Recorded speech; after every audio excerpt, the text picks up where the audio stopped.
The marathon news just keeps coming. We just got a developer insight video that's almost 10 minutes long that goes over a ton of things that are coming in season 2. A lot of changes. They talk about the Sentinel shell, gear changes, weapon changes, new zones. So much is changing, not just with Dire Marsh. And a lot of this feels like changes that they got from feedback from players. From the grind feeling punishing, matchmaking, contract system, Season 2, which is called Nightfall, looks to be addressing a lot of that feedback. Not just a little bit of new content on top of the same old problems. It looks like they're actually changing things. But for those wondering, yes, you can play Marathon for free at the start of the season. It is an open play week.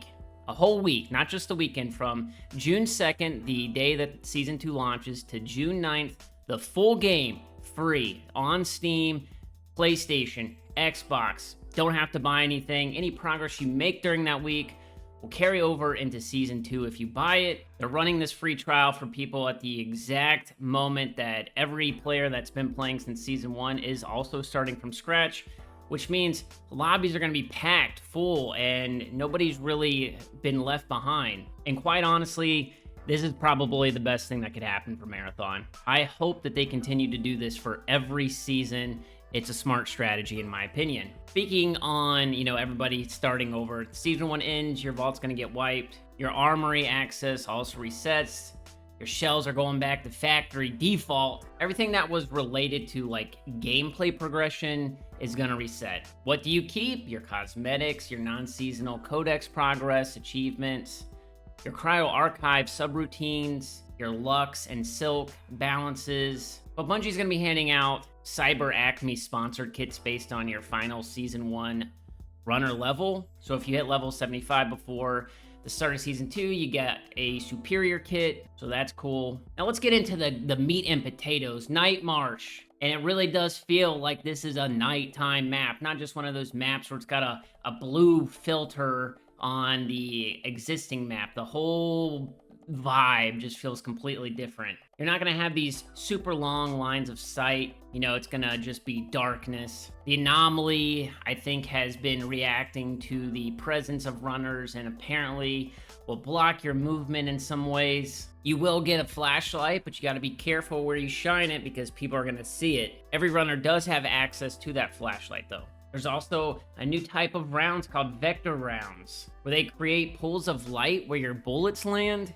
That's kind of crazy. Vector grenades will ping nearby enemies and highlight the environment. Dark sight scopes highlight your surroundings briefly after you ADS. Signal flares will light up wider areas and come in multiple colors. And they took the feedback of how much people enjoyed Outposts and have incorporated it into this map. It's got a whole new little economy built on top of it. You kill UESC to collect their encryption certificates. You use those to hack network towers across Night Marsh. Those will have stockpiles of weapons and healing and other loot. You also need certs to activate exfils, so you can't just leave the map for free. You have to really earn your way out of here. And there are parts of the map that have been blocked off before, like staircases and I believe elevators that led to locked doors. If you get enough certs, you can open those. Bungie says that there's powerful loot and powerful enemies and secrets. And as for availability, Dire Marsh and Night Marsh will both be available at all times for the first week of the season, but after that, the maps will rotate availability with one another every 90 minutes. That's kind of crazy to me.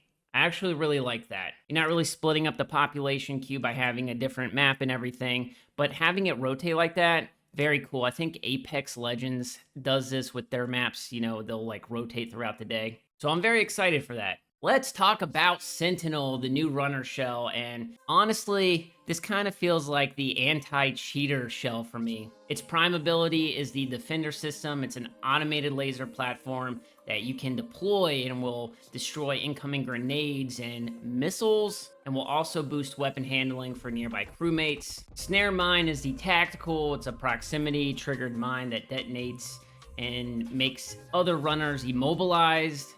So basically, you're baiting somebody to come in or rush you or whatever. They get hit by this thing, and you take them out. The passive trait is called Castle Doctrine. That will grant increased resistances after you take splash damage from like explosions and faster close range weapon handling when you're surrounded by enemies. Prey Tracker is the trait ability, and that activates a short range motion detector that shows nearby moving targets on radar. I actually love this shell. I love how it looks too, the aesthetic and stuff. This is all about controlling space, knowing what's moving around you, slowing threats down, protecting your crew. I'm excited to see how it works out in the meta. New weapons, we got the KKV 9SD SMG with an integrated suppressor. This thing shoots super fast. Bungie said that it's supposed to be the counter to shotgun rushing, and it'll help you take down, UESC around the map with its silencer without drawing attention to other runners. It also has a new folding stock mod, so you can hip fire it for benefits, or you can unfold it and switch to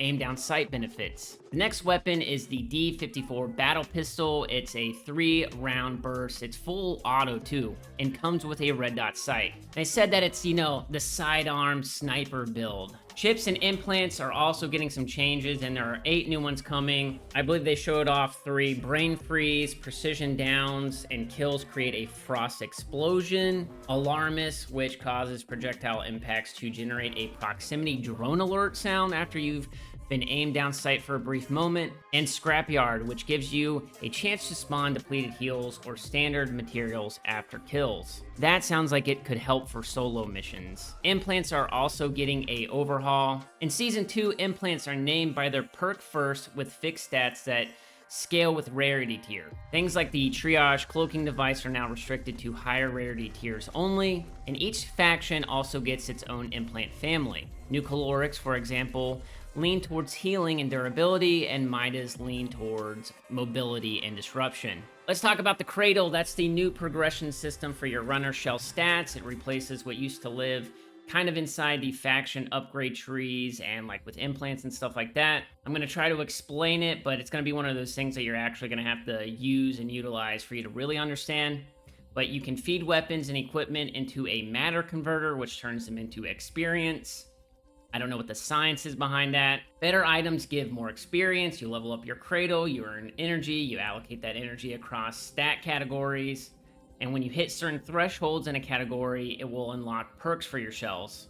You can also reallocate energy whenever you want and not be penalized. The Cradle is shared across all your runner shells and will reset each season. I also think that the screen for it looks pretty cool.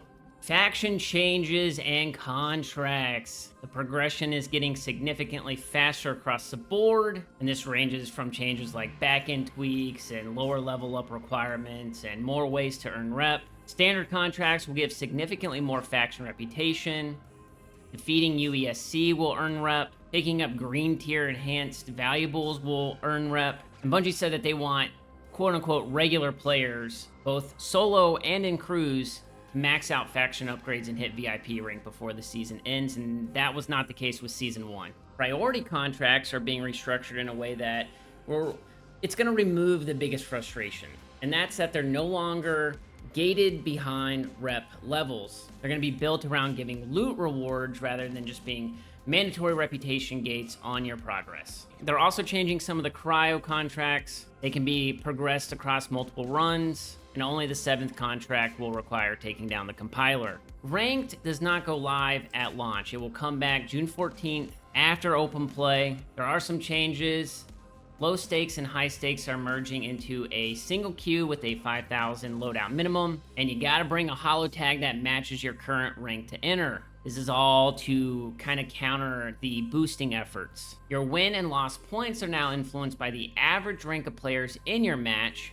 So lose to people above you, it's not as penalizing, but if you beat people above you, you get more and more points. There will also be a daily rank sponsored kit that will scale with your rank. Obviously, the better rank you are, the better that gear is going to be. Arachne rep can be earned by exfilling with a tag chip. There's also talk about a system to prevent coordinated teaming across runs that's coming later in season 2, but there's not a lot of info on that. Let's talk about quality of life. The vault cap will go up to 512 grid spaces at the max upgrade. You can now batch select items in your vault. Thank God! There's a new loot filter that will select an empty loadout slot, and it will automatically show you only items that fit that slot, which will save a lot of time. Lobby UI is being simplified. The loadout and vault is also being combined into one menu. You can also access factions, the codex, and settings during matchmaking, so it's not just dead airtime. Frame generation support is coming to PC. Network improvements are targeting players outside of the United States who have had higher disconnection rates than people in the US. We're gonna get that new privacy setting that will like mess up your name so people can't tell who you are, and a matchmaking timer offset for anyone dealing with targeted harassment. We'll see about that frame generation support, man, but it needs it. Cryo comes out on June 11th, so you can look forward to that. And overall, this looks fantastic to me. There's a lot of changes and a lot of stuff being added, and the direction that the game is going, I think, is the right one, with the PvE modes that they're going to be introducing in the experimental queue and the PvP light stuff, and then just the new map. And it's not just Dire Marsh at night, like it's a completely new experience. I love that. The new systems that they're bringing, how you build your shell, how factions progress. The Cradle has, you know, build crafting variety, and the open play week is just a great idea. Now, whether people show up, I don't know, man. With the Destiny 2 stuff, a lot of people seem upsetty spaghetti, but we'll see. I know a lot of people are going to be Steam chart watching, but I will be there. I'll be checking it out. Let me know in the comments down below if you guys are also excited. If you're new to the channel, make sure you subscribe. Like the video if you enjoyed it. Hype it up if you're on mobile. And I will catch you guys in the next one. Peace.